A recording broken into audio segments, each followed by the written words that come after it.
Kia ora, talofa, namaste, haere mai, and welcome to the Niggly Niche Cast. We are here on July the 30th, and we chat about Aotearoa sports. That's all we do. We put the spotlight on Aotearoa and Aotearoa sporting matters, and we got another funky old show coming up today. Canterbury Rams, NBL champions. Shout out to them. Back-to-back champions. How about that? So we'll be breaking down the NBL Grand Final.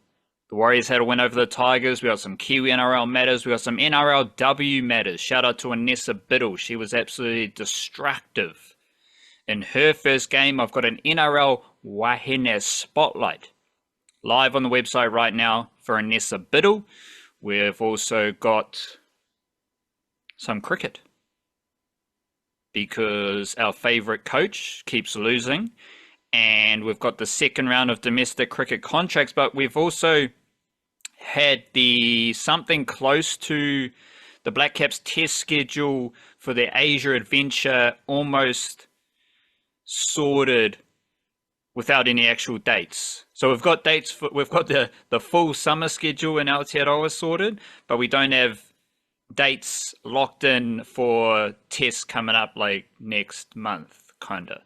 So that's a bit strange. But I did do a big old Black Caps test mixer. That is on the website. So we might chat about that, chat about the domestic cricket contracts. Olympic football has been happening. It's been happening. That's cool.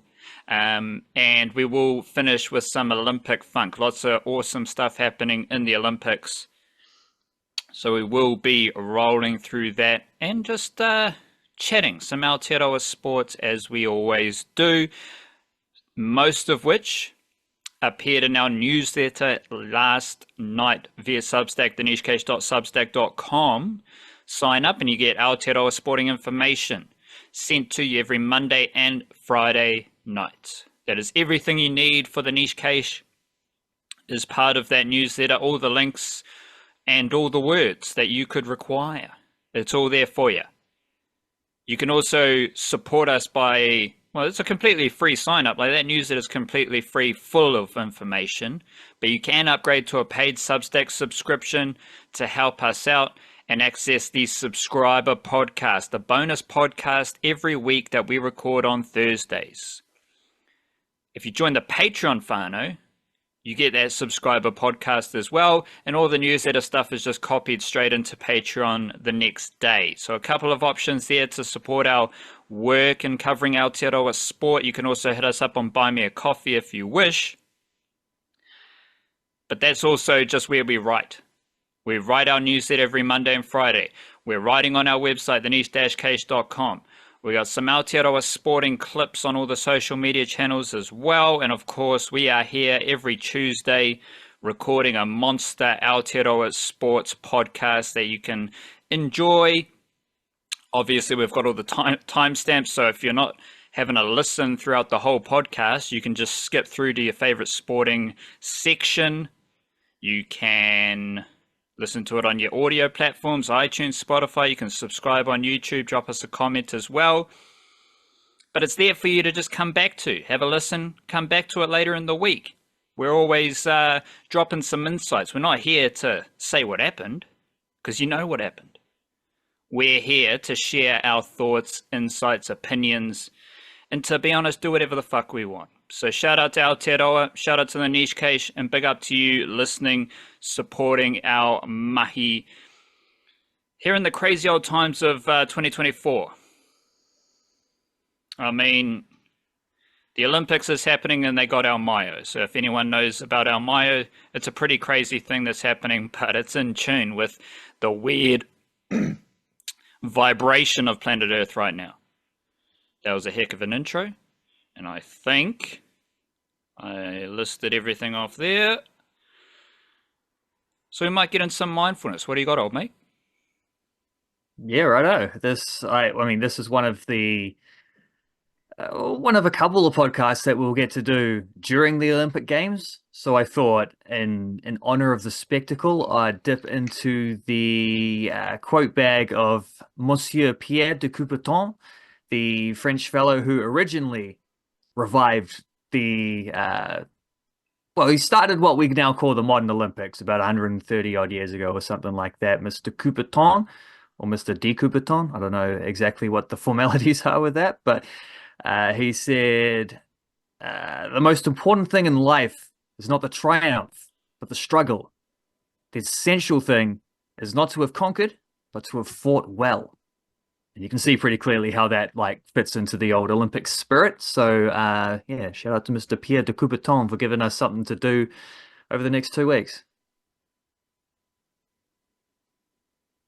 We just need to have a crack. That's what he's saying. Just have a crack. Go out there, have a crack. Not just a crack, give it your best crack. Oh, Novus. That's it. The Canterbury Rams. Well, actually, the Auckland Tuatara, they had a crack. They had a crack. Was it their best crack? They tried It pretty might have hard. been up until Rob Lowe fouled out, I think it was. After that, it wasn't much they could do. You know, the floor spacing's gone at that point, and Canterbury were just awesome. But they Rob Lowe fouled out because he was having so much of a crack that he fouled out. Yeah, So they were having a crack. But before we get into the basketball, I did write this in the news yesterday. It was an interesting situation in Christchurch because the NBL Grand Final was on Sunday. And that was at Cows Stadium. Cows Stadium. The ANZ Netball Premiership. An illustrious, thriving competition, which I don't think is actually thriving because I just saw something about some... Australia's trying to recruit all these Kiwi netballers and Kiwi coaches, so it's an interesting situation. But that was an elimination final in Christchurch. The Tactics lost to the Mystics, and that was played on Saturday. I think it's the old Wolfbrook Arena. Now, this isn't an apples to apples comparison because the NBL final, that was a grand final. The netball final was an elimination final. And to be honest, I'm definitely coming at this with a big up basketball angle, but it's not perfect because I think historically it is kind of interesting because netball's always been a dominant sport in Aotearoa. So you can compare the biggest netball event to a men's basketball event. But I'm not going to poo-poo netball when I still think the women's netball competition is bigger than Tauihi basketball. But it was an interesting comparison because you had both of those games in Christchurch, Saturday, then Sunday. One crowd was heaving. One crowd was fizzed up, going psycho. And another note here, the Canterbury Rams won. The Canterbury Tactics lost. But I think both the results were pretty close right up to the end. That NBL final, Cows Stadium, it was much smaller, I think, than the Wolfbrook Arena, but the Wolfbrook Arena had empty upper tier. So I kind of think the crowds were similar in number, but they weren't similar in energy. Like the NBL final crowd was so fun to watch. There was the old mate dropping a big F-bomb on camera. That was hilarious. But the whole crowd in the Cows Arena for the Canterbury Rams was fun to watch. Like the basketball was fun, but then the people watching in the crowd was also fun, seeing how fizzed up they were. Some good old breakdancing. I actually prefer the breakdancing halftime or timeout entertainment ahead of like cheerleaders. Like the breakdancing is always fun. Like just give a couple of people busting a move for a couple of minutes. That's all you need. I am here to announce that the Canterbury Rams in the NBL won that finals battle in Christchurch over the netball. And that's just an interesting wrinkle for the NBL because, and as I said, like Canterbury Rams, they're back-to-back champions now. So there's a case to be made. Like basketball's doing some big things in the Canterbury region. I'm going to stop short of saying this means anything But it was just a very interesting observation to see a pretty ho-hum, kind of tame atmosphere for the Canterbury Tactics for their finals game. And then you go to Cal Stadium and the Canterbury Rams are whipping the crowd into a frenzy, like just kind of down the road in Christchurch the next day. And doing so in a way that felt it felt organic to Kiwi basketball culture and also to Canterbury sporting culture. Like those things were that was a crowd that represented what the Canterbury Rams represent, if that makes sense. Like the team was playing for the same thing that the fans were there to support, which is, I think, fairly common across the NBL. It's something that they've been very good at. It's just interesting to see that parallel at a time where I've just written a bit about the Breakers once again shrugging off their any even hints or well, apart from a little bit of lip service, which was hilariously comical and in context compared to their actions. But like just yeah, when I wrote about it, I went in, I just had to fill something in. I had a big block of text at one point. I'm like, I got to embed something in here just to break it up a little bit and allow the article to flow a little bit more, you know? And I found a old news clip from about it was from 2 years ago. It was when they made the finals of the NBL, the Breakers of the Aussie NBL. And everything was on the up and up, and Matt Walsh was doing Zoom calls with the media. He hadn't been around the team basically that whole season, and coincidentally it was their best season since he became involved with them, was the one he was least involved. But he's, you know, out there, he said something about how like he hopes to have Mody Mayor for another 5 to 6 years before he moves to the NBA, which in hindsight is quite funny because he lasted one more year before voluntarily leaving before the end of his contract. But there was also some stuff about like how he was asked about how it sort of in a way where it was obvious like the dude interviewing him wasn't really on the ball with all the intricacies that have been going down with Breakers trends, but just went with the sort of wide lens idea of the fan experience and trying to update that and become closer to the NBA experience. And Matt Walsh was there talking about how like, well, you know, I don't want to say we're vindicated by this because that would imply that I thought I was right all along. And no, we've listened to fans and we've adapted and blah, blah, blah. This is what, like, the Canterbury Rams crowd is what they should be aiming for. Multiply that by more because it's a you know, more professional league and you'd have bigger crowds at Spark Arena, but that's the atmosphere in a nutshell of what they should be trying to achieve, not some NBA experience which they're never going to be able to replicate. But of course that's not what's happening, but it is an opportunity to look at the Canterbury Rams and say, you fellas are doing it right. You're doing it right off the court and you're doing it right on the court. I think it's a credit to the whole NBL and Tauihi, and there's a lot of like headliney kind of innovations they do. Like there's Indian teams coming into the NBL and Tauihi now. The TikTok broadcasting deal was celebrated. All that's cool, but it's not of any interest to me personally. The only thing I care about is my experience as a consumer of the NBL. And when I watch the NBL, whether it was the Auckland Tuatara hosting their finals game last week, like midweek, they had a raucous crowd there. You go Franklin Bulls and Pukekohe, you go Hawke's Bay, you go the Otago Nuggets, not so much the Southland Sharks because they were losing, and it's whether it's the Southland Stags, whether it's the Southland Sharks, like I'm not sure the big man Southland people really rally behind those losing teams, but shout out to the folks in the Deep South, not to be mean to you, but hopefully your teams will step up soon enough. But the Sharks got better towards the end of the season, I will say. After they got a new import in, they did improve, won a couple games. And Callum McRae had a really good last sort of month or two. So there was some stuff towards the end. They just left it too late. You've got the Wellington Saints, always a big ticket. You've got Nelson Giants. Like all these NBL crowds around Aotearoa, regional Aotearoa, places that Super Rugby doesn't go, places the NRL doesn't go.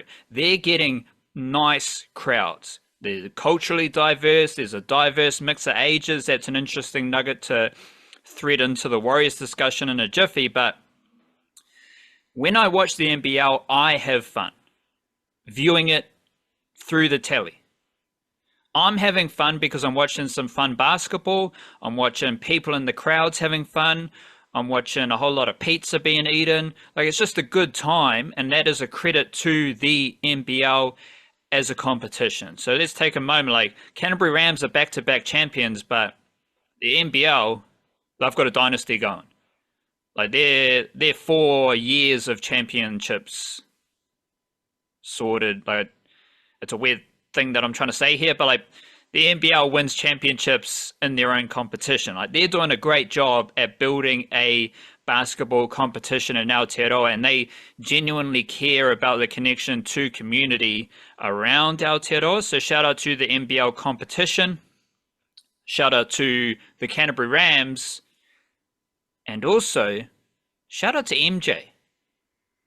I did take the piss out of MJ earlier in the season because MJ, I think his last name's Walker, but earlier in the season when I went to check out some stats, it was just MJ.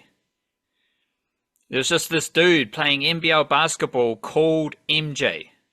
He might as well just have listed his name as 23. Because it means the same thing as MJ to a lot of sports and fans. also the point that his initials aren't actually MJ, it's JM. He just swaps his initials around. So MJ is like a nickname in order to, I mean, you're doing it on purpose at that point, right? Like, you're not just accidentally being like, I'm swapping my initials around to sound like the best basketballer of all time. Like, that's a deliberate thing to do. So yeah, if he just called himself 23 Walker, it would be exactly the same. Yeah, well, all of that is pretty strange. But that dude, he had a crack. He won a championship in red. And like, he was balling out. Who's their other import? Kenneth Tuffin? Duffin. Yeah. I think it's Duffin. I think it's Tuffin with a T, but he was injured for quite a bit, and he only actually came back for the final. Like, really? I think so. I don't think he played in let me check, in the semi-final. No, he wasn't playing that one. So that was his first game back from injury. He'd obviously been playing throughout most of the season up until that point, but you know, some imports would just gap it at that point. He stayed around to try win a final, to try win a championship. So that's pretty cool as well. And had a really good game in the final. Yeah. But that's the thing, both like, the imports did. Like, all three, because Lockie Olbricht's an import as well. Australian MVP of the season and MVP of the final, very deservedly. He was outstanding. Yeah, his life was made a lot easier when Rob Lowe did foul out. But shout out to Charlie Dalton. Like, well, he would have had a fair bit to do with that, because Rob Lowe's worst game of the season, the only time Rob Lowe was kept under 10 points, I think under 12 points throughout this entire season, was the previous time he played directly up against Lachlan Olbricht. So that's an MVP case in and of itself, like, let alone the fact he also scored, 29 points on 11 of 16 shooting, hit 3 3-pointers, which I don't think he had hit multiple 3-pointers in any game up until this point, 18 rebounds, 6 assists. Like, this is his best performance of the whole year, and he was already the MVP. Yeah, I jumped the gun with my shout out to Charlie Dalton because he tried to do his best Rob Lowe impersonation, which didn't really work. But for a youngster competing in an NBL Grand Final, that was an admirable effort. But back to the Canterbury Rams. So Olbricht was awesome all season, and he was very enthusiastic about playing for Canterbury Rams. MJ was really good in that Grand Final, and he was very enthusiastic. And as you said, Kenneth Buffin Jr. Buffin, sorry. I've got it in front of me, yeah. So yeah. Well, no, I'm the one who said Tuffin, but 21 Duffin. points, 8 of 9 shooting, all 4 3-pointers. That was what Mr. Buffin did. He was clearly enthusiastic about playing for the Canterbury Rams because, as you said, he was out for a few games or a lot of games, and then he came back just to play in the Grand Final and win a championship with the Canterbury Rams. So those dudes, like, shout out to them. They did really good stuff, and I still want to take the piss out of MJ for his direct comparison, or like how he just thinks he's MJ. But he was very good in that grand final. And when your imports are playing with that vigor and that enthusiasm in a region like Canterbury, it's going to set you up for success. Taylor Britt, most improved, which those awards were announced prior to the grand final, I believe, because they were talking about them during the grand final in commentary. But so he got most improved, which seems a bit ridiculous because Taylor Britt's just always awesome. But he wasn't as awesome as he is usually last season, right? Like he had a dip last season, I think playing alongside Corey Webster in a championship campaign for Canterbury Rams.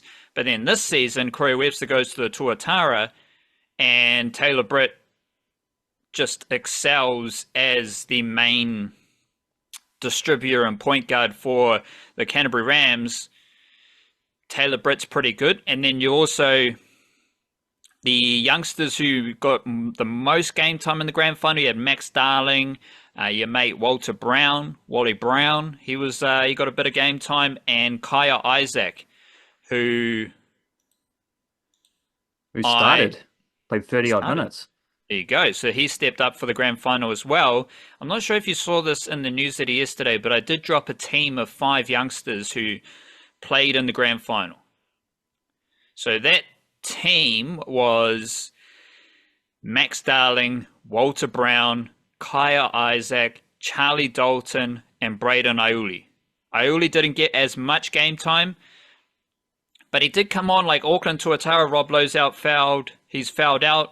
And then the Tuatara have Charlie Dalton and Aiuli on their bench, so they can play pretty damn big, even without Rob Lowe, because Dalton and Aiuli they can handle the ball. They're probably wings, if you're going to put them in a position, but they're both big lads who can help offer some length and whatnot. But that team of 5 youngsters, there's no genuine big man there. So it's a modern basketball team, right?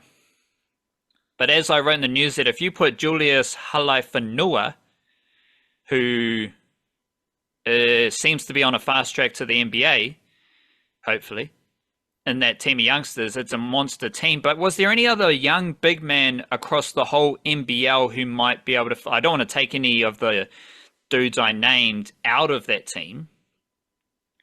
But if we did need a young big man who played in the NBL, who are the best candidates? I'm not sure. I mean, Max Darling could potentially do it. He's more of a power forward, but he's probably big enough to be able to do that in the same way that like Tom Vodanovic played as an undersized center in the latter stages after Rob Lowe had fouled out of that game, because Tom Vodanovic is, I don't know what he would be, like 6'8" or something. Like he's small for a center, but he's strong. So he can at least hold his own physically, trying to box out and doing, grabbing rebounds, that kind of stuff. So it's the trickiest position to find with young players, because often they're not even fully grown, and you sort of, and if they're not fully grown like vertically, it's also the same about the strength and the gym work and just like building out your frame. That takes time. You think of like, just look at Steven Adams, what he looked like when he got to the NBA versus what he looks like now. So I think you don't often see those guys actually playing in the center position until later on. But I mean, someone like this is a little bit tricky because these guys are post-college, but yeah, McRae is someone I thought of who would be a little bit older than the guys you mentioned. He's probably 24, 25. I think James Moores as well from Manawatu, who didn't start the season with them, but he popped up after Terrell Harrison left, and sneakily did some awesome things. Like he was consistently scoring 15 points and getting close to 10 rebounds most games. I think he actually had a 30-point game at one point. So he's someone, again, like I think has just come back from college, so he's a little bit older than these guys, whereas like Uli and Dalton are current NCAA athletes, as it's like they're in between seasons. So yeah, if James Moore's counts, I think I'd go with him. I think he's about 22 or 23, something like that. Well, he's a 22-year-old There's big man. That's all we need. that's good Yeah, enough because Max Darling would be about 22 or something. he's 23. I'm not sure. 23. Oh, there you go. So there's the Yeah, same yeah. age range, close enough. Yeah, we can count that. What was you got any reflections on back-to-back NBL champions, the Canterbury Rams? Well, I did like I really liked the Taylor Britt Most Improved award because often with that, like that's a bit of a people debate about what MVP actually means, right? Like, what is the actual definition? How do you define? Is it just the best player on the winning team? Is it the most valuable? Like, do you consider players who are dominating but for a team that doesn't win, or is it a stat award, or how do you measure value in most valuable player, that kind of thing? But it's not usually that hard. Normally, people can come around to a pretty good consensus of, if not the one overwhelming dude, then at least a few guys who we can shrink this to a short list. Most improved is way more subjective, I reckon. And often it just goes, especially in the NBA, it just goes to a player who maybe they went from a bench player to a starter, and they can say, well, they doubled their points per game, they're getting more assists, like all these stats have improved. It's like, yeah, because they're playing more minutes. Is he actually a better player, or is he just getting better opportunities? Taylor Britt was already a starter on a championship team last season. And so this is my favorite version of the most improved idea of a player who went from being really good to being great, which is arguably the hardest step to make as well. Like, there's a lot of really good players around. He went from someone who was a solid starting level contributor for a championship team to being, over the course of the whole season, maybe the most influential guy on the Rams. Ulbrich missed a little bit of time. If you still want to, Ulbrich was the MVP, and I don't think anyone doubted that after what he did following being announced as MVP. But Taylor Britt was right up there with him. And Taylor Britt did boost his scoring. He didn't boost his scoring because he was playing more minutes. He boosted his scoring because he was taking more shots, tougher shots, making better shots. He actually, I think, was a little bit less effective from the 3-point line, but that's in its own way. Like, that's because he's not shooting spot shots. That's because he's the guy out there creating now. He's the ball handler. He's dribbling. He's getting into positions. He's passing the ball around. He's not just hanging out there for someone else to flip it to him and shooting the open shots. So I don't know. I love seeing that kind of player win that kind of award, because I think it's easy just to give it to the guy who gets better opportunities and pretend that they've improved. Whereas Taylor Britt from last season to this season has made genuine strides, the most difficult ones to make, because he's at the stage where he could have just coasted. He's not got an Aussie NBL contract for the last few years. He was a good starter in the New Zealand League. He was playing every now and then for the Tall Blacks. Like, you can just coast on that and have a good 10 to 12 years career from that point onwards. He's improved so much that he was like I don't think he got All-Star 5A, but he would have been in consideration for that. He was right up there around that. So love that. Love that from Taylor Britt. We've talked a lot about how good he has been this season, but that's putting it into more context. It's like, he's been great because he has continued to improve at this stage of his career. And I hope he does get an Aussie NBL contract. I think he's shown there will be dudes watching as well because of the presence of Ulbricht. So he will have caught some attention, and I hope something comes around his way, because we did see Ruben Tarangi getting a deal with Tasmania last week. That's after it was Jack McVeigh, who was one of the heroes in winning the championship, the Aussie League last year. He's gone away to get some kind of NBA opportunity, I think. I can't remember what it was, but what do you do when you lose a fellow like that? Well, luckily, Mika Vakona is the general manager of Tasmania, and he knows exactly what kind of player he's looking for. So you get a nuggety veteran whose jump shot is a little bit sketchy, and I was worried that that might cost him getting another opportunity, but everything else ticks every box. And I've said for several weeks now that is a kind of a perfect ideal for what the Breakers should be looking for. But of course, he's signed with the Tasmania Jack Jumpers, so probably better for him as well. Is Tommy V still with Tasmania? No, he swapped over to the Southeast Melbourne Phoenix. but that is on a full contract, whereas he was only a replacement player with Tasmania, so that's a good deal for him as well. There's a couple of dudes who like Toy Smith Milner's moved on to, I think, Brisbane. There's obviously Isaiah Liafa to Sydney. Like, there's a few dudes who are moving teams this year, which is good to see because it shows that every other team in the NBL, they're all scouting out these Kiwi players. They're all keen to try sign them. Just the one that's based in New Zealand that doesn't want any of them. Also, with the Rams going back to back and as NBL champions, like Taylor Britt, I believe he's from Canterbury. He Walter is, Brown, yeah, local. Max Darling as well. I think Max Darling's from Nelson. Yeah, well, he's played for Canterbury for a long time. If he might be from elsewhere in the South And Island. Kaia Isaac, is he from the region? No, they're the Isaac brothers. I think grew up in Australia, but this is the only team they've been affiliated from. The Rams found them, brought them in, sweet as championship winners. Yeah, actually, just looking at the squad list on their website, like basically everyone is, if not from Canterbury, like yeah, Max Starling it says is from. I think he grew up in Nelson, but he also went to high school in Christchurch. So he's been there since before he was a Canterbury Ram. I think that's also probably a common thing, but it's not just the high schools. It's also same as, remember you saying this with the cricket last week, which is players go there for university as well. So like Aiden Tonge, he's like, 21, 22, one of their backup bigs, is from Rotorua originally, but goes to University of Canterbury. So he's playing for the Canterbury Rams. So that kind of thing as well. But basically everyone in their squad, if they didn't grow up in Canterbury, they've either currently or did go to school or university in the Christchurch area. So like, I think maybe one or two that were also recruited from Nelson, but I'm expecting that's also for similar reasons. But yeah, like where are we with the old, let me whip that list up again. Like all those, Taki Farrington is an Aucklander, and he's kind of the exception. As someone from out of town who moved to play for the Rams and not just for thing. But yeah, all their backup dudes are Hugo Gonzalez, St. Thomas of Canterbury College, like Iaka Crate, Christ College, like there's Mana Martin, St. Thomas of Canterbury. Like there's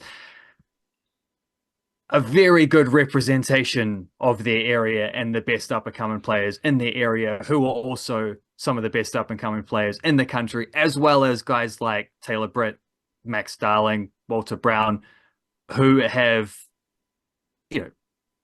different stages of their career, but have gotten that same boost from playing repeatedly for the Canterbury Rams several years and consistently improving off the back of that as well, which is where I think it's worth mentioning he's not a Cantabrian himself, but Judd Flavel, probably the best coach in the country at this point in terms of like winning basketball games at this kind of level and developing players at the same time, and also the fact that he's got a track record over the last decade plus.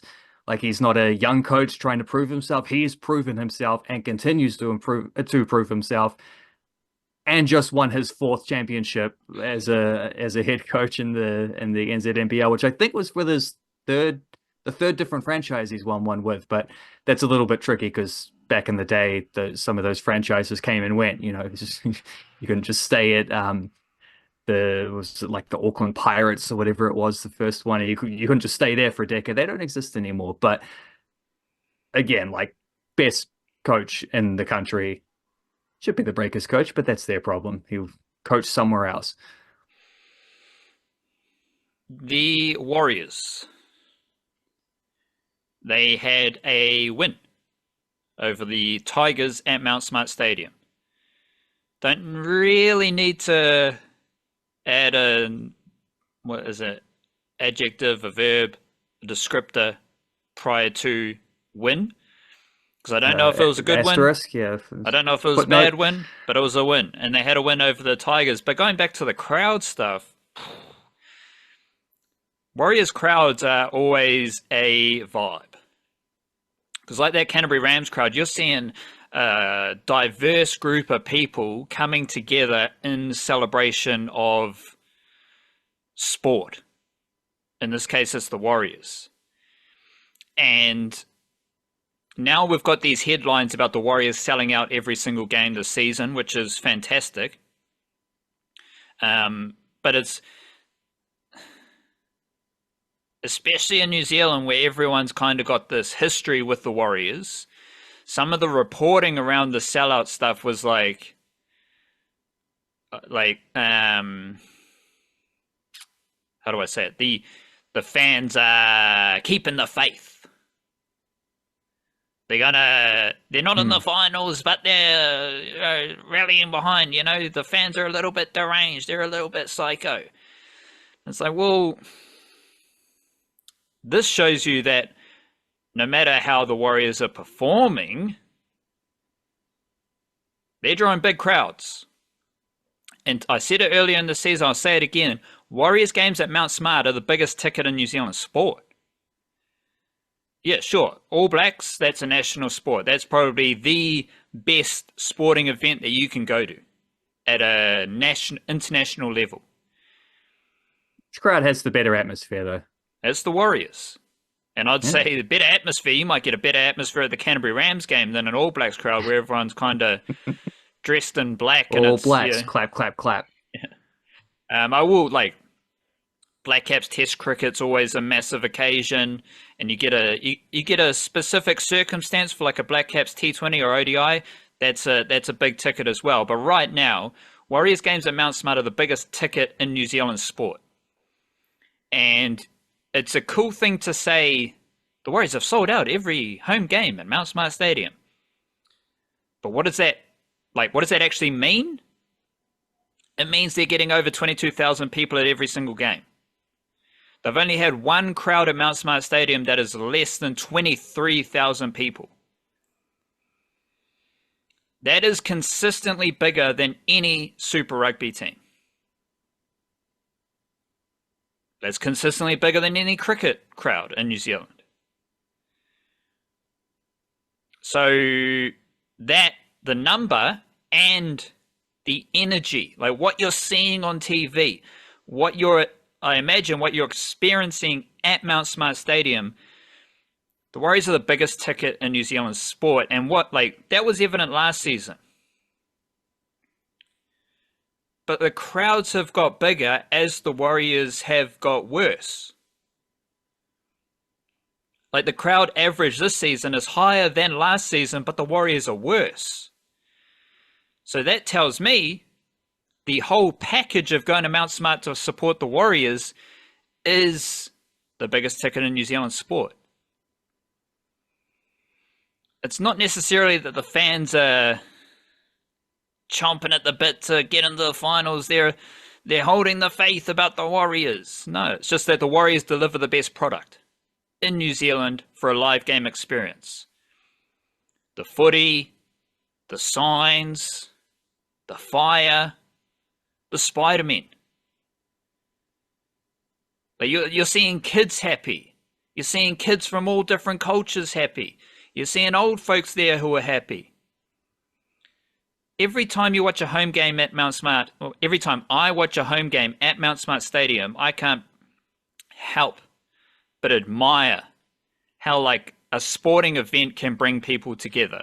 And the Warriors, this season, they have done it every single home game at Mount Smart Stadium, regardless of how the team's performing.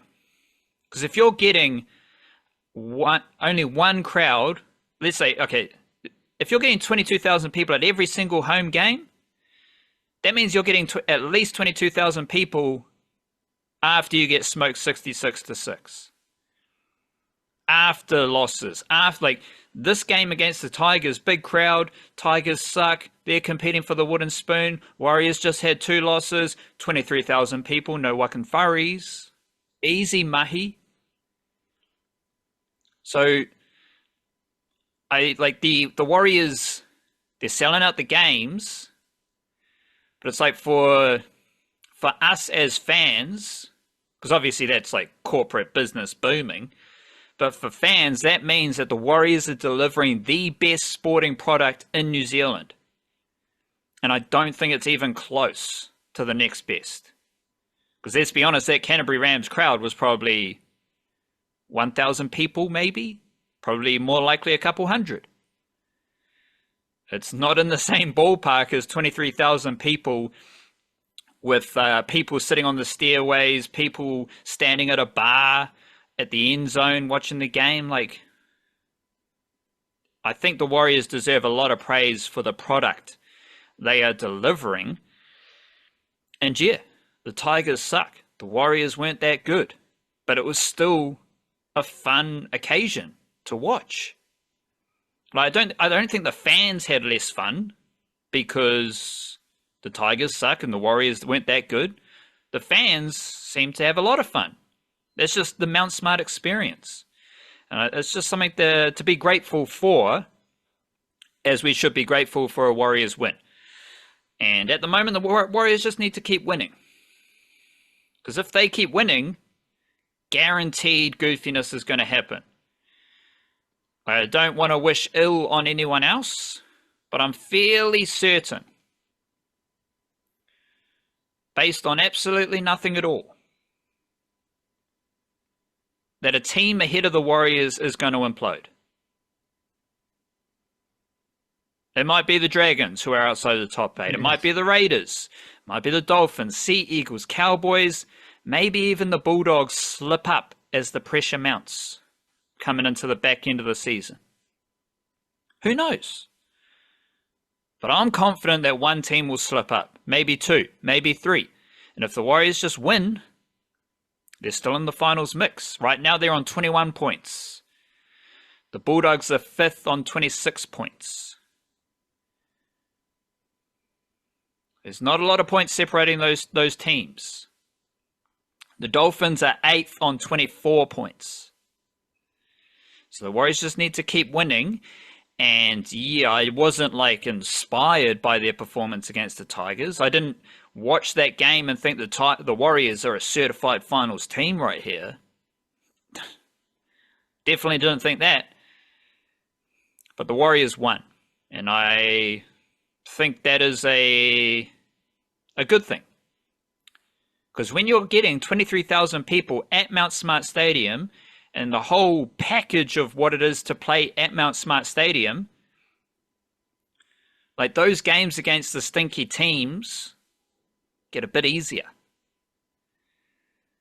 Because 23,000 people aren't going to let the Warriors lose to the Tigers, and I hope 23,000 people aren't going to let the Warriors lose to the Eels next week. Because if you're getting 23,000 people at your home ground, and that home ground is just like a buzz, the atmosphere is crazy, it's all fun and entertainment, it's hostile for the touring teams. If you're a touring team lacking in confidence like the Tigers, maybe like the Eels, it's going to be very difficult for you to win at Mount Smart Stadium. What else did we have? So I wrote about this on the Saturday after the victory, and just some details about how the Warriors played. They scored 3 tries on the left edge. Oh, we'll get to the right edge in a second, but they scored 3 tries on the left edge. And this was interesting because one of the tries, so typically when Te Martin and Chanel Harris-Tavita are playing in the halves together, Harris-Tavita's on the left edge, Te Martin's on the right edge. But in the 3 tries the Warriors scored on the left edge, there was one where it was just Harris-Tavita by himself. There was another try where it was Te Martin and Harris-Tavita together on the left edge. There was another try where it was Te Martin on the left edge and Harris-Tavita was on the right edge. So they scored 3 tries on their left edge with 3 different halves combinations. 3 different playmaking combinations on the left edge. And I thought that was pretty interesting, though, and especially when there was, I think it might have been the last try, where suddenly Te Martin's just playing on the left side of the field. So, this is interesting because, again, as we've seen all season, Andrew Webster has been tinkering with how the Warriors are playing. It might seem like the Warriors are just rolling out the same shit over and over again. Webster's going with the veterans, nothing really changing. But throughout the season, we have discussed the tweaks Andrew Webster's been making to the Warriors' style of play. Like there's the Bulldogs against the Broncos. They're shifting early in their own half. Like there's been a few teams who have started to shift early. Kurt Capewell got the ball on the sideline a few weeks ago from an early shift. Like Webster has started to integrate these different schemes into the Warriors' style of play throughout the season, and having seen Tamaite Martin and Harris Tavita kind of stick to their edges, I found it very interesting how they combined together on the left edge.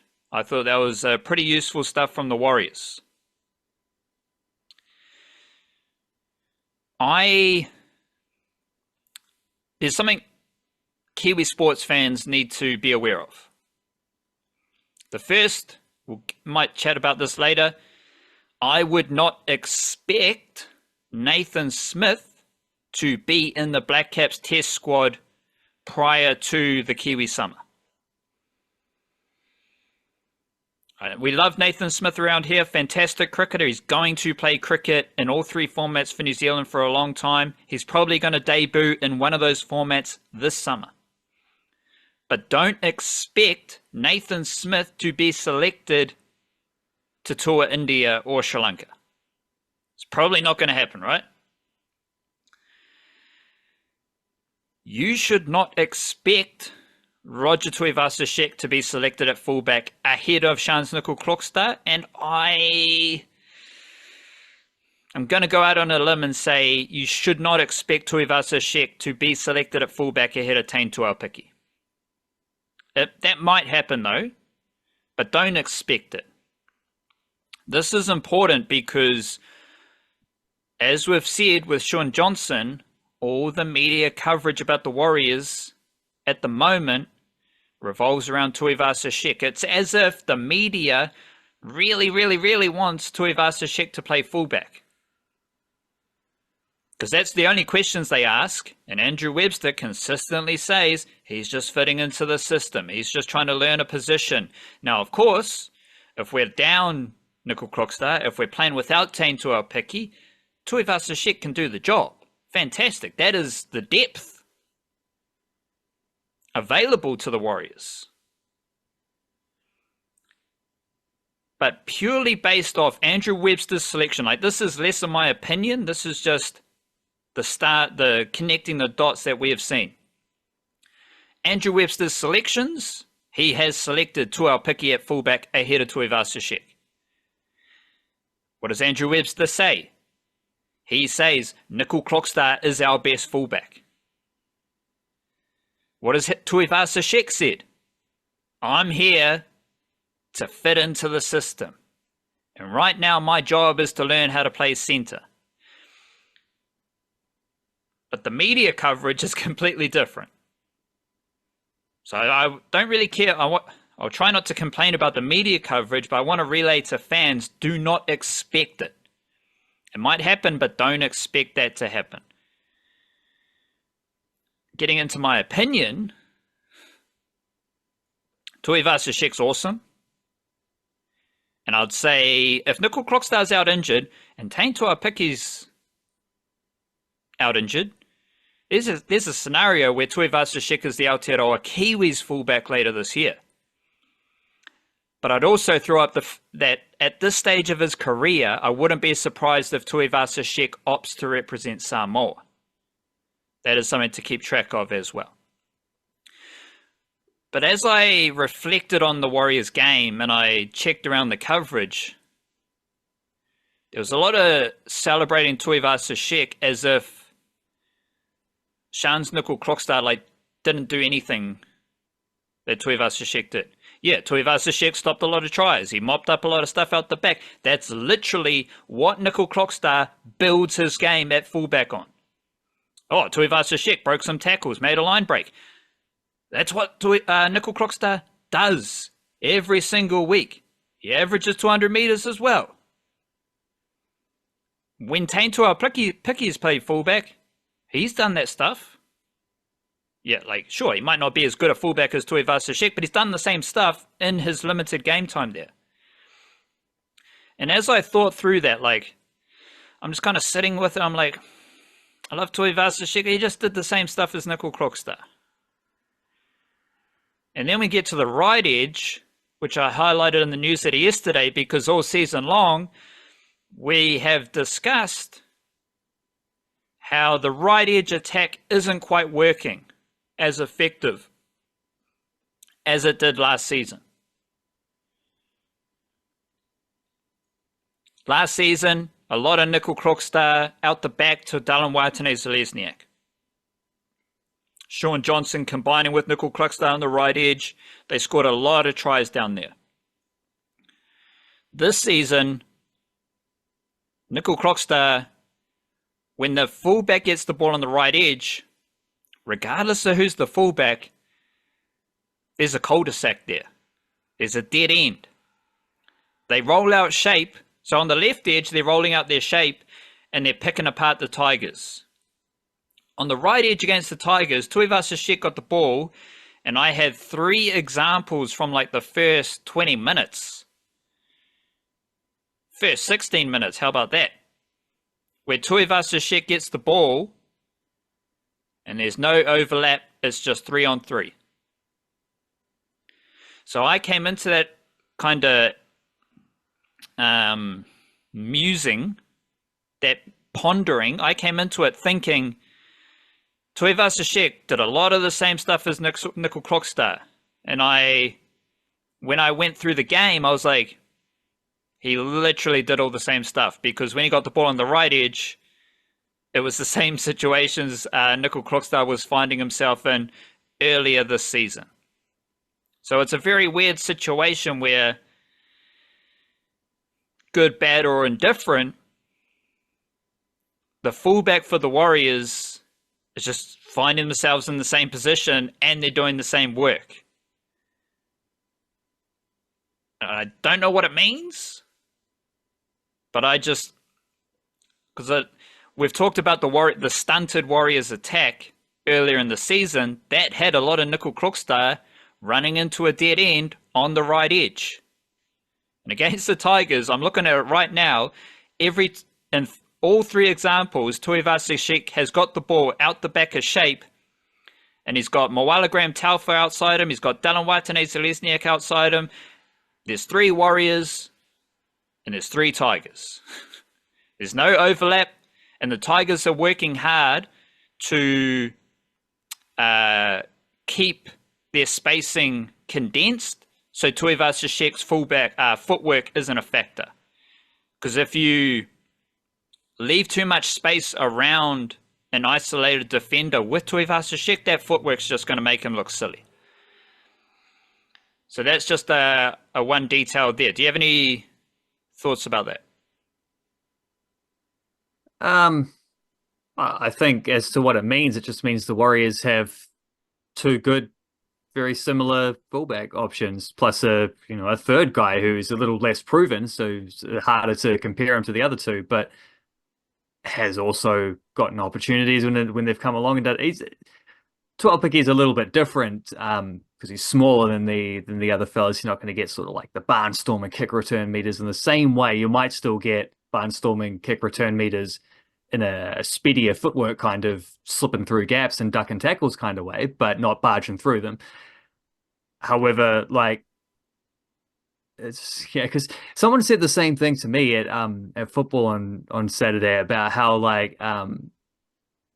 this is why Roger should have been playing there all along. I'm like, well, what did he do that Shans doesn't do every week? Like, and also, let's not overreact to a win over the Tigers. Like, they are one of the worst teams in the league this season. So I think there's a little bit of I don't know.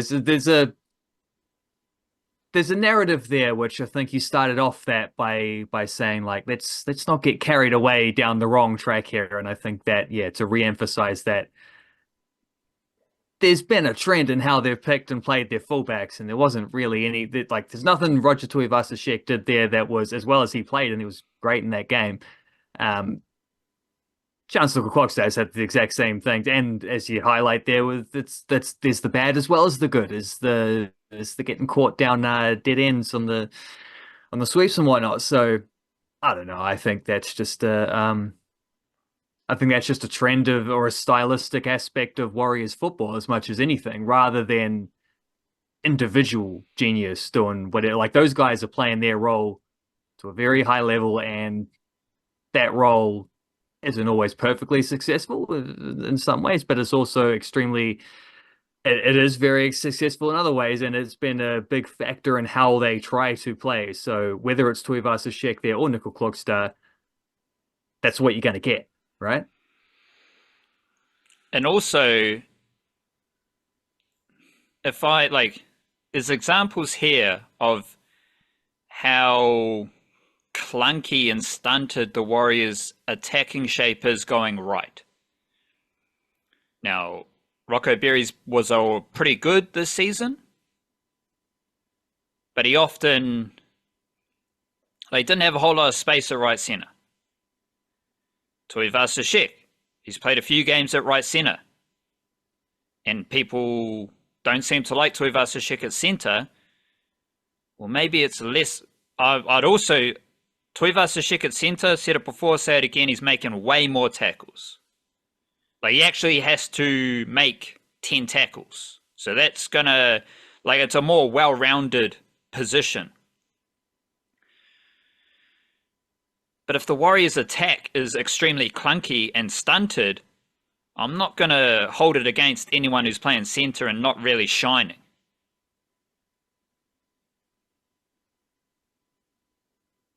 Unless you're Moala Graham-Talfa.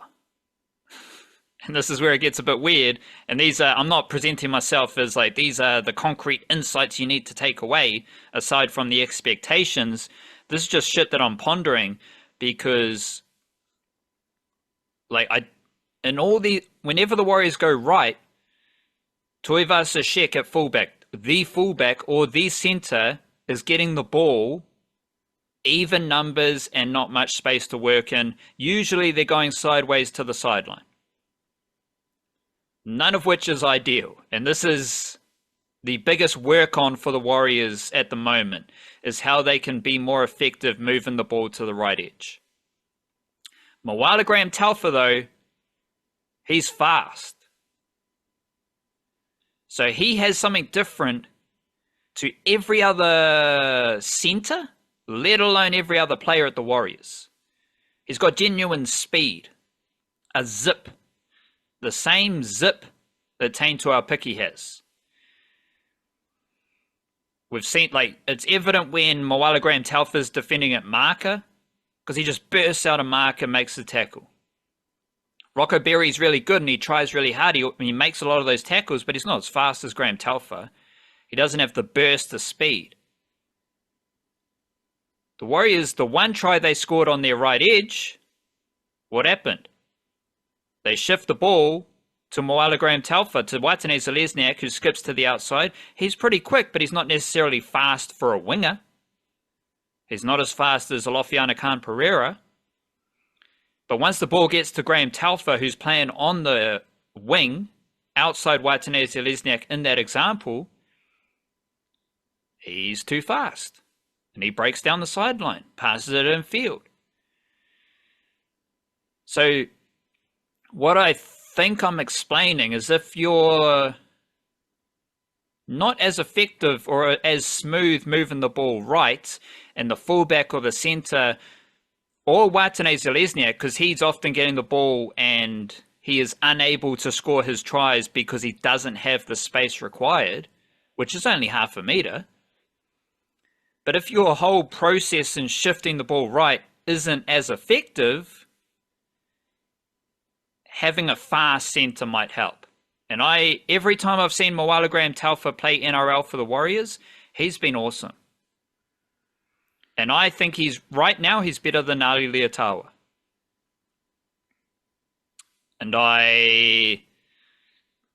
Rocco Berry's pretty good, but this team is slow.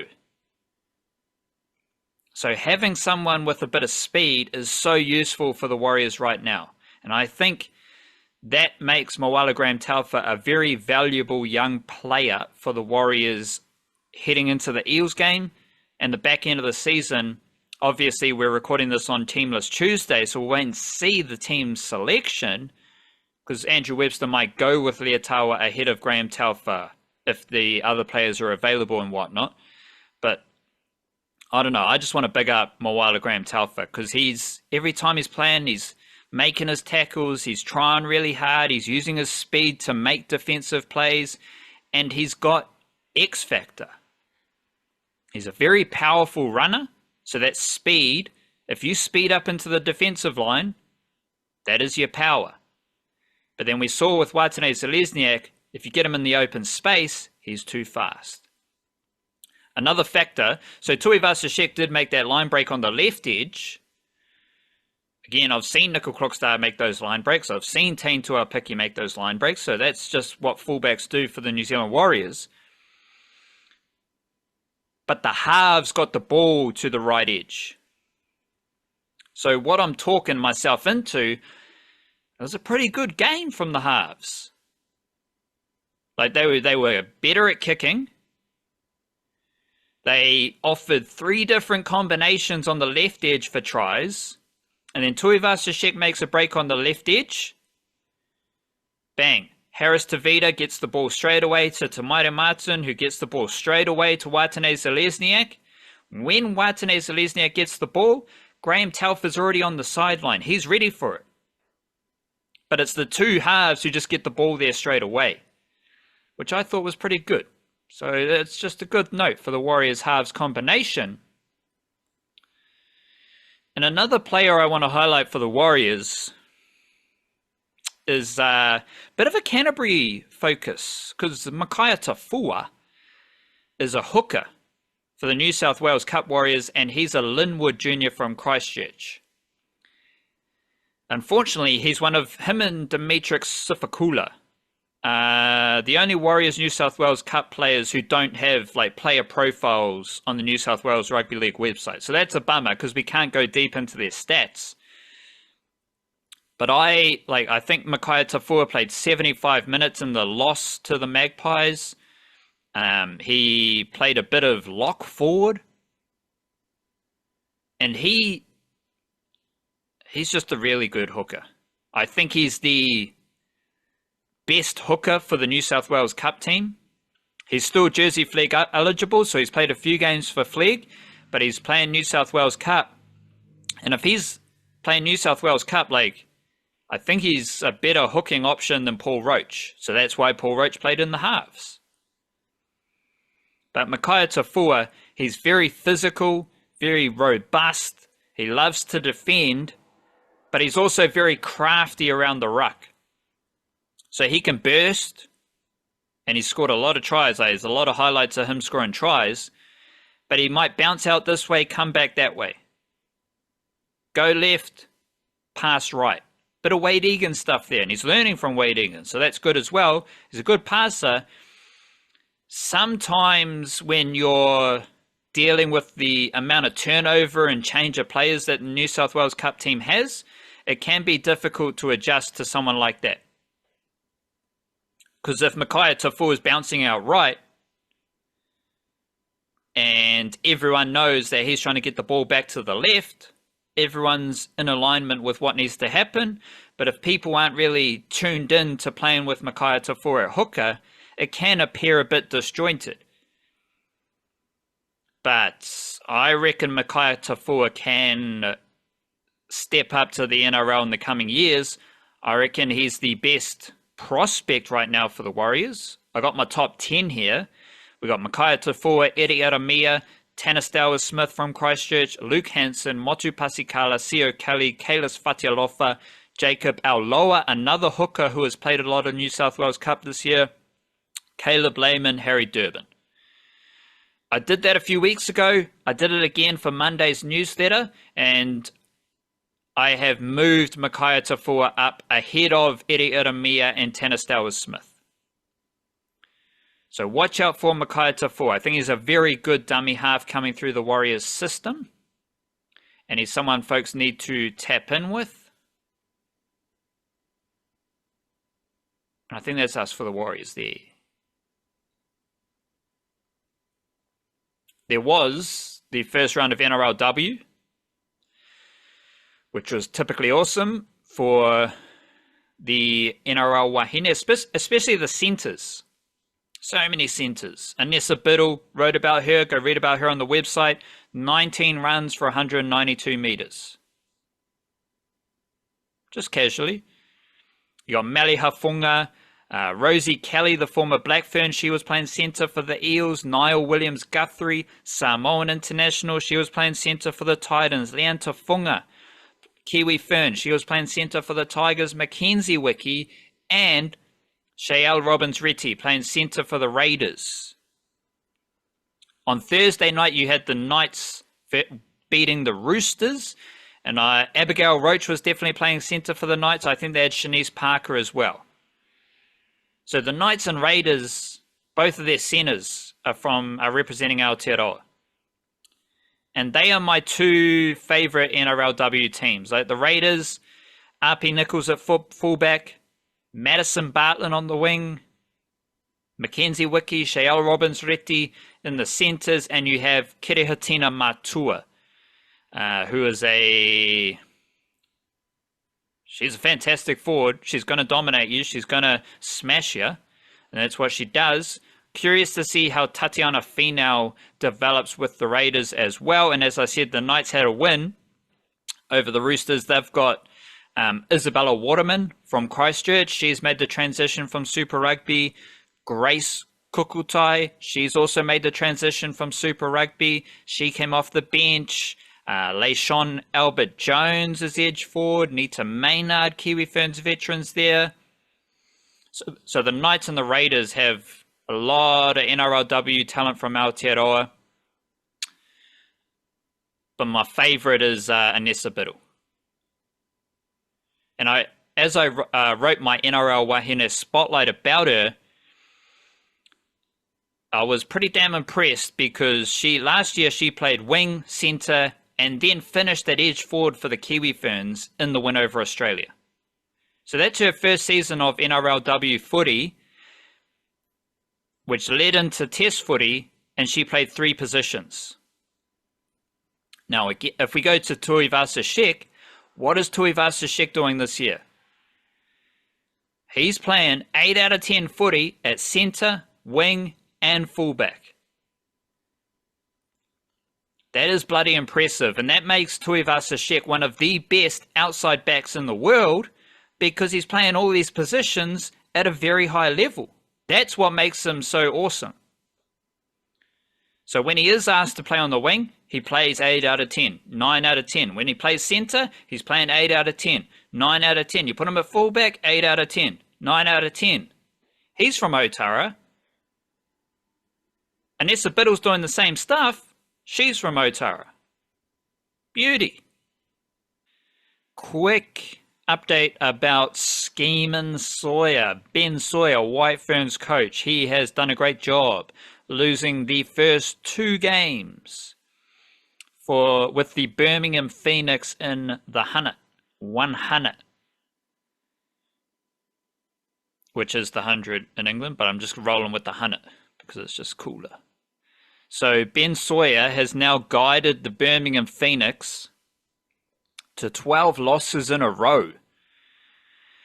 And that is, as we're tracking, hopefully he gets a win at some stage.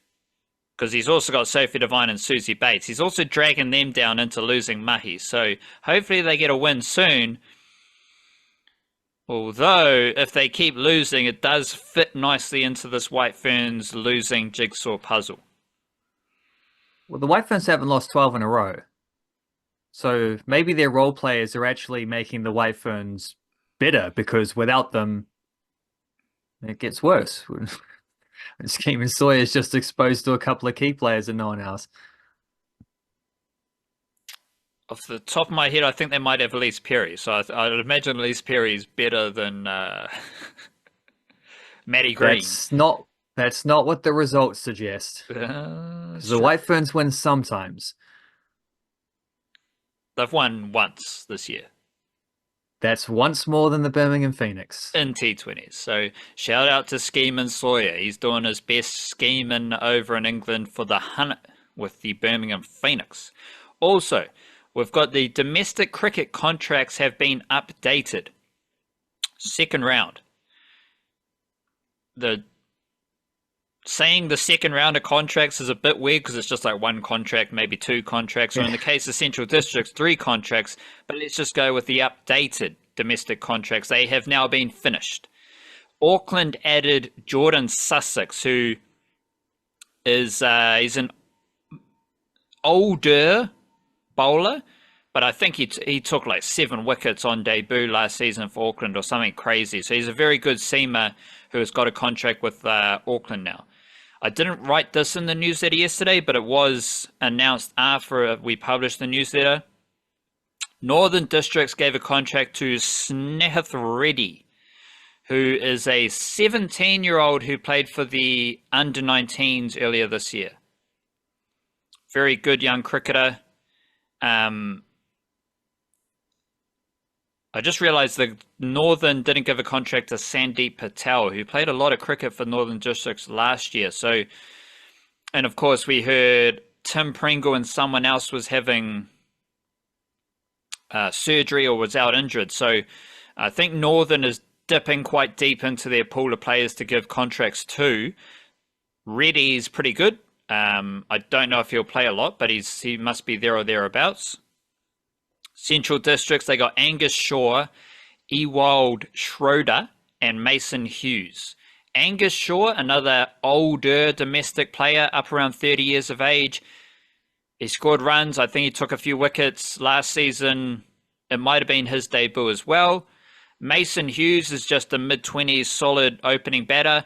And Schroeder, he came from South Africa a few years ago, and he's a lefty from Northern Districts. So Central Districts, they've lost Matt Rowe. They lost Liam Dudding to Wellington, but they picked up Schroeder, who's a lefty seamer who played for the under-19s earlier this year, played a few games for Northern Districts last summer, and he's moved down to Central Districts. This is interesting because Central Districts now have 2 lefties in their unit. They've got Ray Toole and Schroeder, so shout out to them. Wellington gave a contract to Sam Mycock, who's a early 20s batter, so shout out to him.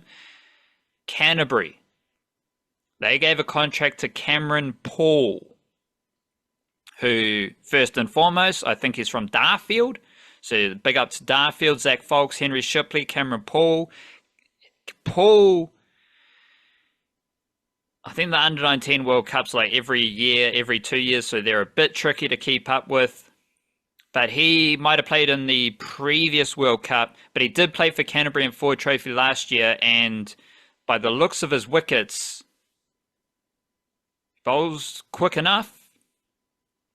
Good all-rounder. A lot of these dudes are all-rounders, but he caught my attention with his seam bowling in the Ford Trophy last year. Didn't play a lot of games, but he definitely caught my eye with some of his wickets. So watch out for Cameron Paul. And of course, this is part of a Canterbury seam attack. You got Matt Henry, Will O'Rourke, Zach Fox, Henry Shipley, Sean Davey, Ed Nuttall, Michael Ray, Fraser Sheet, Angus McKenzie, Matt Rowe, Cameron Paul. Otago gave a contract to Zach Cumming, who is the younger brother of Jacob Cumming, and they are the sons of Craig Cumming. I think Zach Cumming is a spin bowling all-rounder, whereas Jacob Cumming is an opening batter. So I'll do a big yarn about those in the next week or so. Got to do a Warriors preview, and I'll try to do a Kiwi NRL spotlight, maybe Will Warbrick, maybe Stafford Toa. We'll see how we go. But I will be doing a deep dive into the updated domestic cricket contracts. Another exciting crop of Kiwi cricketers entering the domestic cricket realms. Less exciting has been the Olympic football, where for some reason New Zealand just always lose to USA, and that was a bummer. You did tweet out the record of the age group teams against USA. I was hoping for a victory, but they didn't win the game. And the football ferns haven't won recently either. First question, though, I did see Canada lost some points, but I'd imagine the football ferns haven't won enough to really make the most of that. Well, I'll put it this way: Canada got docked 6 points for all their shenanigans, their spying, their UFO drones hovering over the top, which it was funny last week. It's still funny this week, but it's a different kind of funny because it turns out this has just been like this whole orchestrated thing they've been doing for years. And weirdly, there was even a scoop on one of the things about how like America knew this, but for some reason America, like, because they'd caught Canada spying on them, but for some reason America didn't report it or stop them from doing it, which is strange. There's also a hilarious one where there was this trend of like Canada um doing that very guilty party thing that people do sometimes, where they kept accusing other people of of spying on them, even though they were the ones knowingly spying on other things. And there was like I mentioned this last week, how when John Herdman was coaching the men's team a couple of years ago, he stopped a training session before a big game against Honduras because he saw a drone nearby. He's like, well, we can't be too careful. It's like, well, fair's fair, you know what I mean? And there was another one apparently where before a game against the USA, where a Canadian official went up to a USA official and accused them of installing cameras on the top of the stadium that they were training at in order to record their training. They went up and looked at it, like stadium folk, whatever, went up and had a look to see if they were cameras. Turns out they were just like clay bird structures to keep the seagulls or the pigeons or whatever from sitting on the roof of the stadium. What not like that's all it was. They thought they were cameras. They're just seeing the paranoia everywhere. So yeah, that's had a big fallout, and their coach has been booted. And there are some detailed this, I think, and one of the write-ups, and also a little bit in the email newsletter on Friday, how there are some New Zealand connections with this, and yeah, strange. It's just a strange whole situation. But Canada docked 6 points, but they beat us. And they also beat France, scoring in the 12th minute of stoppage time, scoring the winner there, which means even though they got docked 6 points, they've got 6 points. So they're actually on zero. And we've lost 2 games, so we're on zero. Because they won 2 games, they have positive goal difference. We lost 2 games, we're on negative goal difference. So even after they got docked 6 points, they're ahead of us in the group table. So that's how that's tracking. But they're on 0 points, so they're highly unlikely to qualify for the next round. Maybe, but there are third place qualifiers that go through in the women's event, because the men's have 16 teams, so it's just top 2 from the 4 groups. The women have 12 teams, and the IOC were asked about this, like, why don't you just have 16 teams? And they said it's too expensive. It's too expensive to have 4 more women's teams, so we can't do that. We're just going to have a weird thing where 8 out of 12 teams progress to the next round, which means that coming third with 3 points and positive goal difference would give them a chance. It wouldn't necessarily, because some teams will get third on 4 points, but they would be in the mix definitely to progress and maybe defend their thing. I found that extremely strange how there's been like this it's like retribution for the players, like vindication. They're fighting through adversity. It's like you benefited from your coaches stealing information from teams for a long time. Like, it's not very fair on the Canadian players, but they're also not the victims of this. You know, they benefited from it. They're not the victims. The victims are the teams they played against. Strange. I don't know the way that's been framed, but Who cares about football Canada? ferns have lost 2 from 2. Yeah. So the football ferns are losing. So that's the issue here. Football ferns were pretty good against Canada, though. Like, they scored first. Mac Barry scored an outstanding goal. She's never scored in 50 games for the Wellington Phoenix, but she scored a banger for the football ferns at the Olympics. So it's like that. And they defended really well in that game for most of the first 30, 40 minutes. And then they got tired towards the end of the half, conceded in stoppage time, 1-1 at halftime, and then just got, I think fatigue would have been a factor as well, because these games are being played afternoon games during the European summer. It is pretty hot there, and some of these players aren't even like out of season, haven't been playing competitively for a couple months in the case of players in the A-League, but certainly about a month for a lot of the European-based players. So fitness levels might not be at the maximum. I think they faded in the second half against Canada, but still, like, it wasn't a lack of courage. It wasn't a lack of commitment and determination and structure and hands and all these things. Like, the attitude was great. They just couldn't keep the ball. Like, they just weren't good enough to be able to hold the ball. They tired. Canada did score a second goal, won that one 2-1 against Colombia. We didn't have too many chances to score. Colombia were awesome. They won 2-0, but they also hit the post like once, hit the crossbar a couple times. I think that one of the ones off the post, they went on to score from that move, but it just shows you it could have been more. But again, I actually felt the Football Ferns defended really well there against just a brutally tough team to be playing against, because like they had one of the stars of the last World Cup, Linda Caicedo, at left wing going up against CJ Bott. And I've not seen CJ Bott have that much trouble with a winger for a long time. Like, she wins a lot of tackles in the WSL in England. She's one of the best tacklers on the planet. Extremely good defensive fullback, and she just had fits against Caicedo. Not just the speed and the skill, but also at one point she shouldered CJ Bott over onto the ground. It's like, who does that? I've never seen that happen before. So, and Colombia had players across the board. They were fast, they were skillful, they played really good attacking, exciting football as well. I really hope that team goes far in this tournament, because they were a lot of fun to watch. And this was without Mayra Ramirez, who's one of the most expensive players in the world, striker for Chelsea. So she was suspended for this game. Speaking of wrongly attributed victims, they held up her shirt after they scored the first goal. Like, this one's for you, Mayra. It's like, well, she stomped on a player, you know. She's suspended for a reason. She put 6 sprigs in the back of a French player's leg. So, you know, she's not being picked on unfairly here. But Colombia were awesome. And I thought the Football Ferns played quite well. Like, they played to the extent that they were capable of playing, and they were beaten by a better team. That's sort of how it goes. And I just, like, they've not been thrashed in either of these games. They've held their own. They've defended well. They've had good structure. They've played to the game plan. They've just not been skilled enough to execute it against more talented teams. So it goes. See what happens against France.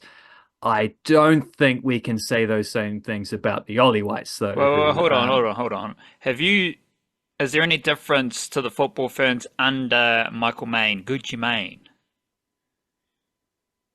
I want to say yes, because of the consistency that we've seen of this kind of, like, the application that we've seen, and that there is a little bit of a tactical difference. I think there's some instances where he seems a little bit more willing to make substitutions and change formations and mix up the game plan on the fly during games.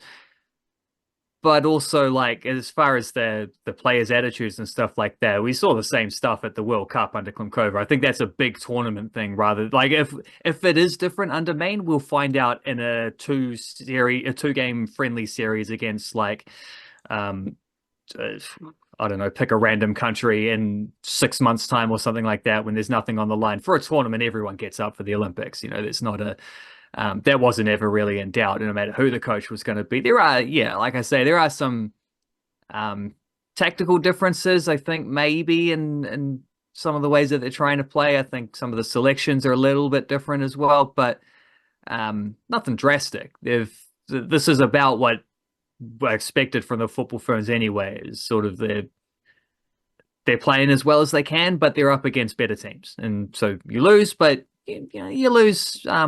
you go down swinging.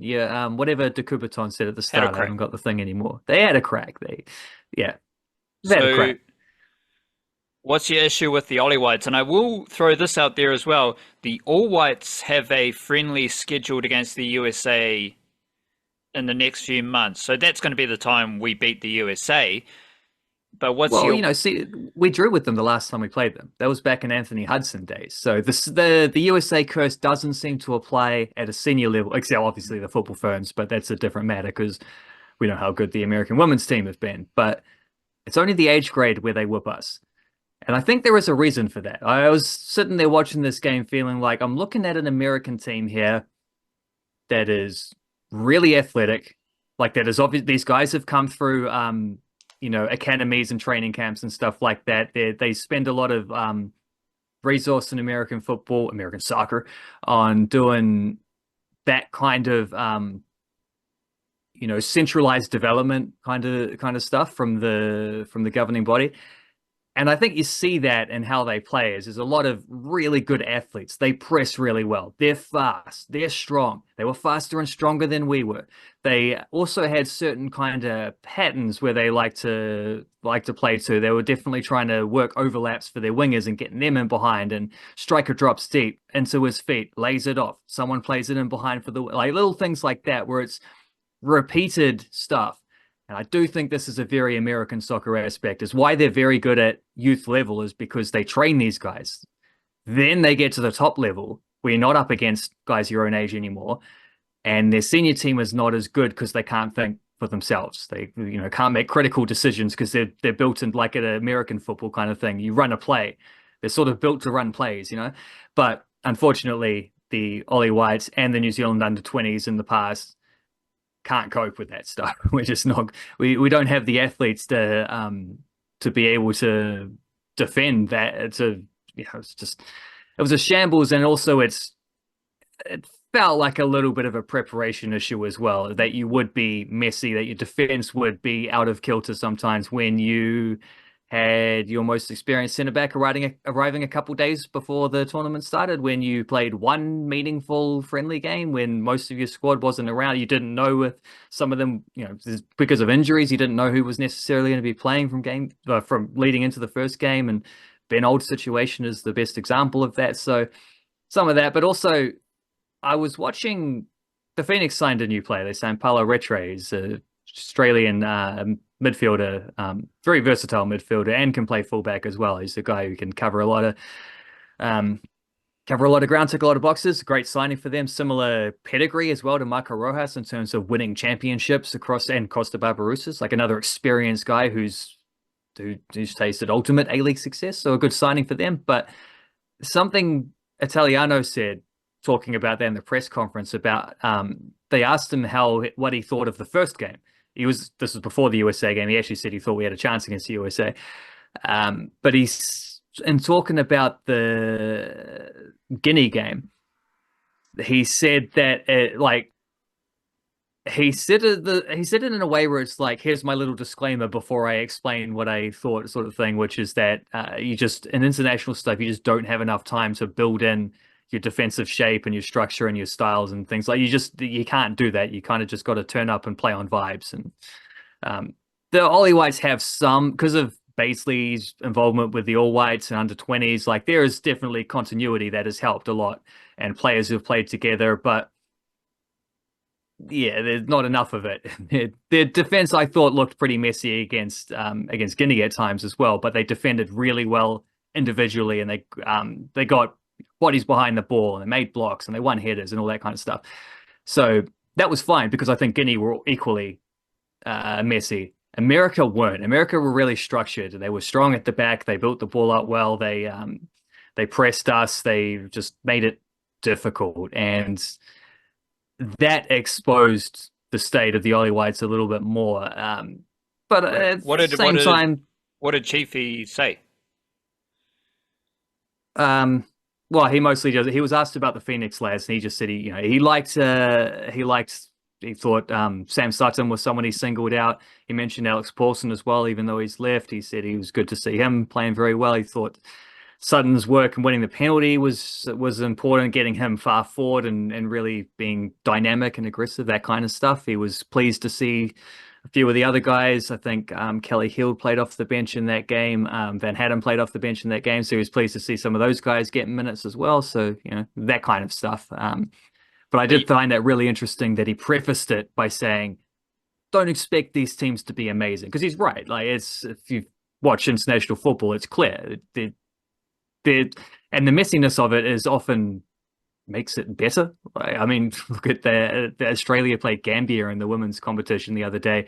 We're 5-2 down and won 6-5. Like, what kind of, you'll never get that in a club game, But it is a factor, especially when you're up against a very centralized program and structured program like America have.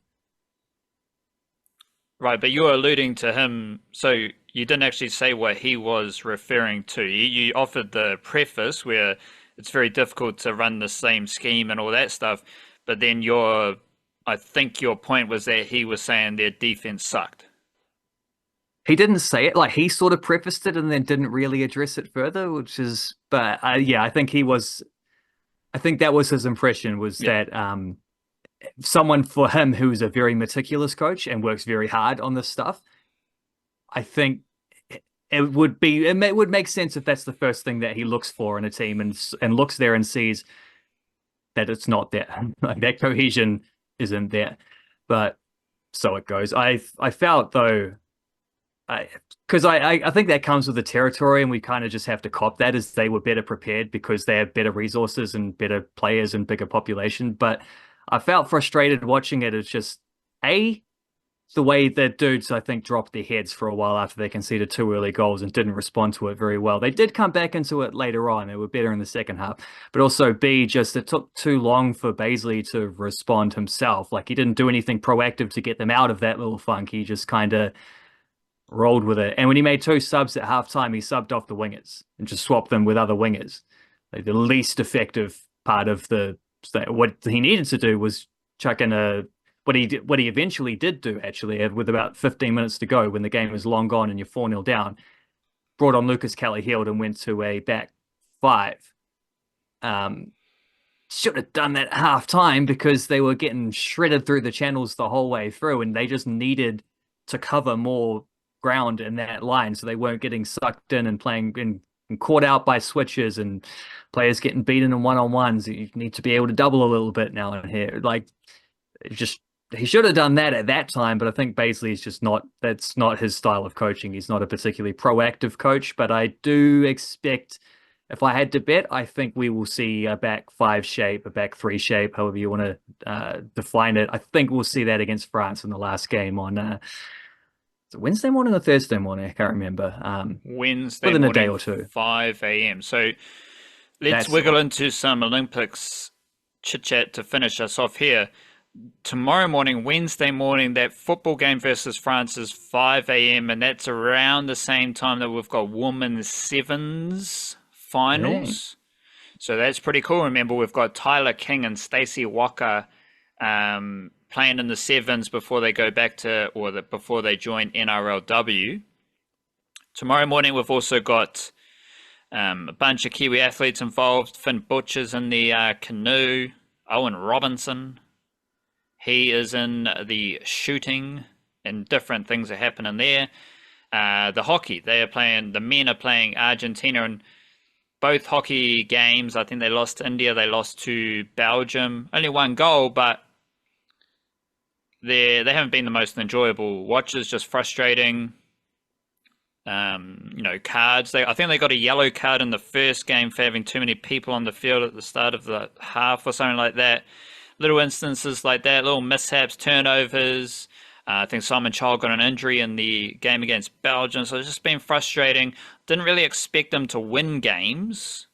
And it was interesting, there's a lot of group of death discussion around the Black Sticks men. They are in the group of death, and I'm like, no, they're just the worst team in the group. Yeah, the group of death definition requires any team to be able to beat any team. If you got one team that's just worse than everyone else, that's not a group of death. That's actually makes the group kind of easier for everyone else. Yeah, it's like you say the same thing about the football ferns group, Yeah, like as Kiwis, we can say it's the group of death because we put ourselves in. We're as good as these teams, so for us it's a group of death. But really, we're just the weakest team in the group. So it's not really a group of death. And everyone knows the vibe about New Zealand football. I think New Zealand has got worse at hockey. So the fact that the women aren't in the Olympics kind of tells you that story. And the men, they can win against India. They can win against Belgium. They can win against Argentina. But they don't. And things go against them. And that's just what happens when you're not as good as these other teams. So it is a bummer, but I think it reflects the state of New Zealand hockey with the results and the performances. And it's not a group of death for the Black Sticks, because unless they get a result against Argentina, well, then it gets a bit funky. But I think they're just the weakest team in the group, and unfortunately that is what it is. But let's just throw it open to the whole Olympics, because I've had a good old time watching it. You've obviously got the Kiwi athletes throughout different results. You're watching the canoe kayak stuff where they're the shit they do, where they're paddling. You got to twist it, you go back that way, swing under the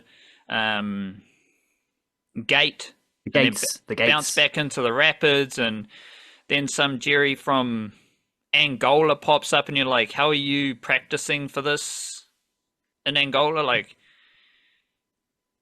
I don't know if you got the facilities, but you're here and you're out here and you're doing your best, and that's what the Olympics is all about, is having a crack. So definitely enjoyed it. And I've talking about the Warriors, talking about the Canterbury Rams, every event is just packed out with people.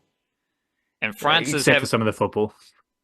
Well, there's enough. Like, but they're not in Paris as part of the other thing as well, necessarily. They spread those out all over the place. Yeah, but New Zealand versus Canada in France, there's still people there. You know, there's people showing up to watch sport, and that's just cool to see. Like, I don't know, I'm watching ping pong between a 40-year-old Chinese-born Portuguese player. She's playing against some Korean lady, and the stadium is packed. Like, you're watching the mountain biking, and there's people just lined up across the whole thing. Like, it's pretty cool to see so many people getting out involved and watching sport and partaking in the Olympics as fans, let alone when France are competing, because the whole, you know, French passion, Argentinian passion, like, it just hits different. So when the France are, there was I think it might have been the mountain bike medal ceremony I was watching yesterday, and the French lady, she won. I think it was mountain biking. And so she's just crying the whole time, and then they start to play the anthem, and it's just straight away jam-packed crowd just starts singing. And I'm like, this is just cool shit. Like, it's just good to see so many people enjoying sport at the Olympics, especially after Tokyo. Like, that's where it hits different. Is just there were no fans there, and now you've got fans everywhere for every event, whether it's basketball. I was watching judo, and there's just people having a good time, and it's just what it's about. So I've enjoyed that. Surfing in Te Aho has been pretty damn cool as well. I was watching that prior to the recording of our podcast, and I think it was Medina versus Igarashi, and it's the same commentators who do a lot of the WSL stuff. So they're commentating these surfers every year, and they commentate the Te Aho event, because that's the WSL event as well. And one of the waves, neither of them wanted to get on the wave. And the commentator's like, well, if they're not going for that wave is way too big. And the waves in Te Aho are just crazy. So it's been good to see that in a completely different zone of the world, thanks to French colonization, compared to where the Olympics are being held. So that's been fun to watch. You got someone like Dupont. So I think France won the sevens gold medal. What I was saying about some of the skills you need to be one of the best rugby players in the world. We got Beauden Barrett chipping with his left foot, volleying with his right foot.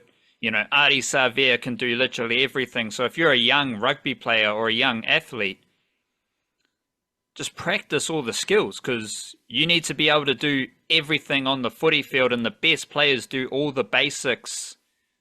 They do all the basics, you know, they don't just pass in one direction. You watch some of these NRL teams, and some dudes can't even pass both directions off the ground. And then you get to the highest level where someone like Dupont is kicking with both feet. He's passing both directions, 20 meters. He's winning turnovers at the ruck. He's doing literally everything. So I found that fun to watch. And just the Olympic aesthetic. You know, you're watching the basketball and just how it just looks cool. Like, I've had a good old time watching the Olympics. Not much doing for the Kiwis. But to me, like, there is that kind of focus on the lack of medals for New Zealand, and like, who's going to win the medal? Who's like, when's it going to happen? Like, I'm just having fun watching the sport, you know. There's so much cool shit happening. To me, that's what the Olympics is about, especially for New Zealand. Like any medal we win is a bonus, really, to be honest, given the size of our country. So for me, the Olympics buzz that I've been enjoying is just seeing people gathering around sport, but also the classic thing of watching someone you have no idea who they are, what they're about, and you barely know anything about the sport, but you're captivated by what's happening. Yeah, I fell asleep watching the equestrian last night, so I know exactly what you're talking about. It was Captivating, really. it was at one point they were talking about it happened a couple of times because one of the Kiwi riders clipped a thing and they said something like there was a blue bar or whatever on the fence, and they're like, well, sometimes they can catch out the eye of the horse because they get spooked because they think it's water or something like that, or and it really put me in a mind frame to watch the rest of it because it's interesting seeing. It's almost like the riders are the engineers and the horses are the real athletes, you know.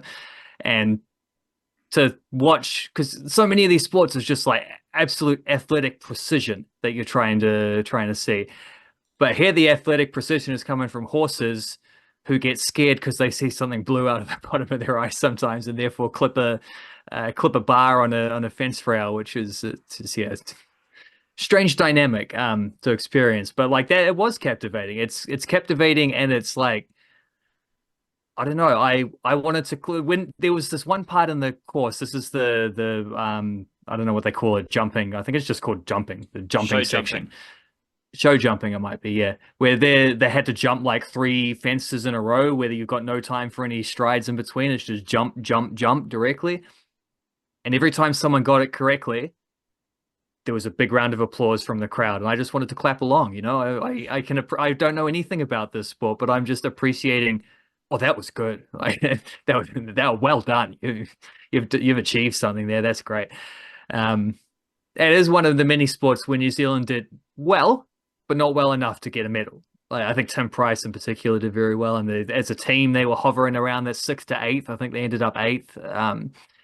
Which was, yeah, could have been better. It's one of the many sports where we might have got a medal, but if we got a medal, it was going to be something unexpected. And it's the same with the swimming, where like Fairweather and Clarebird have done pretty bloody awesome, and especially Fairweather.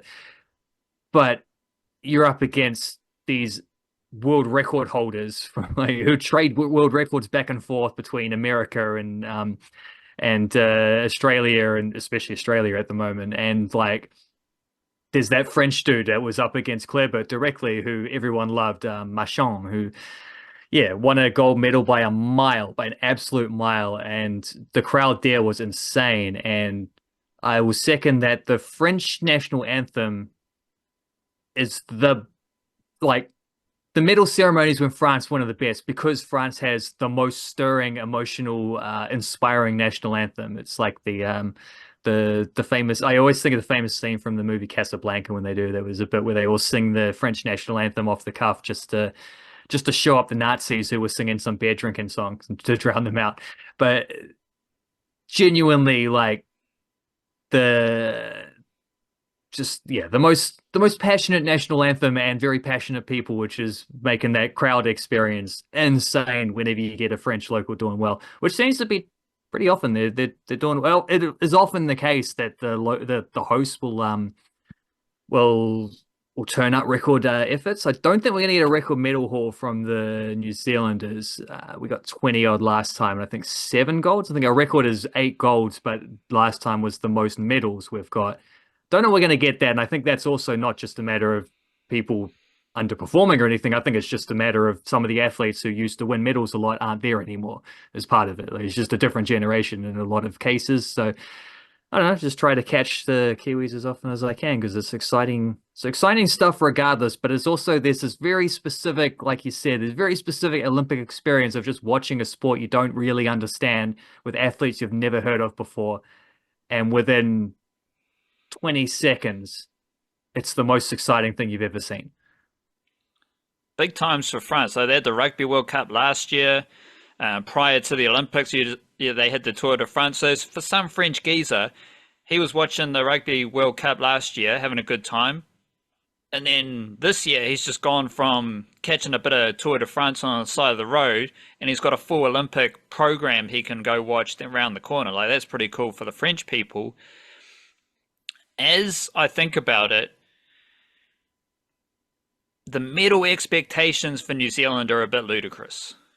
And I think we've been, maybe the Tokyo Olympics wasn't the best comparison because of the shenanigans around the context of the Olympics. Maybe a lot of the nations are just better, as you said. Like, some of our legends have moved on, but this, and it's unfortunate because a lot of people get funding based on their medal credentials. But it's like, I don't know, it just seems unrealistic to expect Kiwis to get medals in the Olympics, like what New Zealand is doing by competing in the Olympics is amazing.